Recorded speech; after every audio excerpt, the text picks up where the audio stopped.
The Holocaust. Holocaust memorials are everywhere in Poland, not just in Auschwitz. And that reminds us of two very basic facts.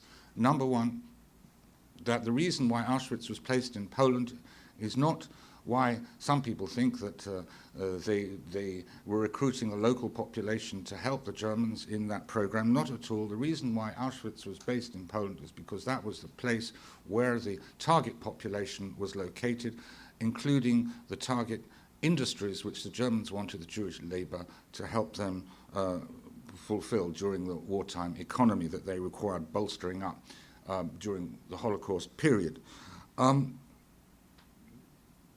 Everywhere in Poland there are Holocaust memorials because the Jews were murdered everywhere, not just in the big camps, but in situ where they lived as well. That proves that they actually lived there, and those Holocaust memorials proved also that they lived in those places. Let's have a look. This is probably the most terrifying picture that I can present towards you. It looks lovely, charming, glade, a forest glade where you might even think of going for a picnic. It is a place where about 10,000 civilians were brought here against their will and murdered, of whom approximately 2,000 were ethnic Poles and 8,000 approximately were local Jews.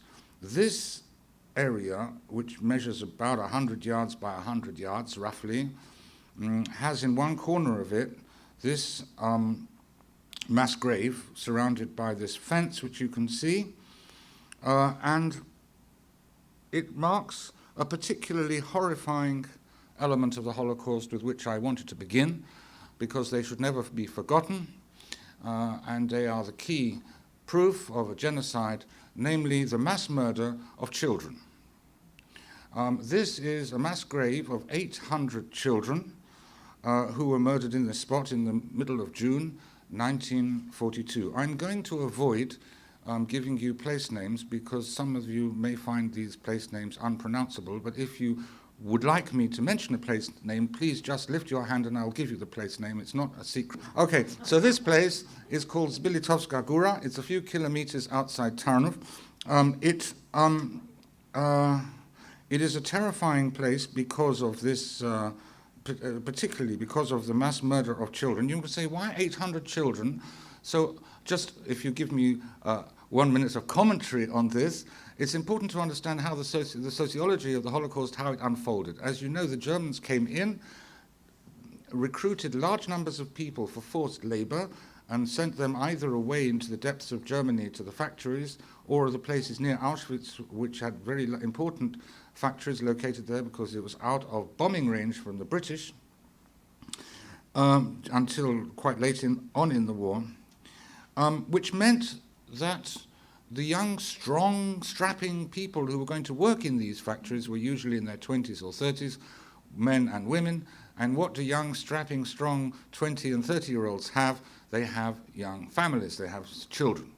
So, of course, the children were left behind, so suddenly populations of orphanages rose very substantially in occupied Poland and elsewhere, and you find orphanages right throughout the Holocaust. What happened to those orphanages? Well, the famous orphanage in Warsaw is one story, but the case of this orphanage here in Tarnów came to an end, as I say, in June 1942. Stephen Smith, the current director of the Shoah Institute, former student of mine. I'm very proud of Stephen, I have to say. I'm proud of, wonderful people I'm happy to know. He came to this place with me on one of my trips, and in a book that he wrote afterwards, he said this. He said, children are the forgotten people of the Holocaust. We know nothing about them, and we shall never know anything about who they were or what they might have become. Well said, Stephen. If you don't know Stephen Smith, by the way, the head of the Shoah Institute, wonderful fellow, Methodist, son of a Methodist minister, tremendous public speaker, and definitely worth crossing town to hear any time you have the chance. At this local government put up a monument here, which basically says, in honor of the victims of fascist terror, doesn't mention the word Jew. as I've said, that was part of the communist ideology at that time. They were perfectly willing to acknowledge Jewish suffering, only as far as the communist government was concerned, they were people or citizens. They weren't.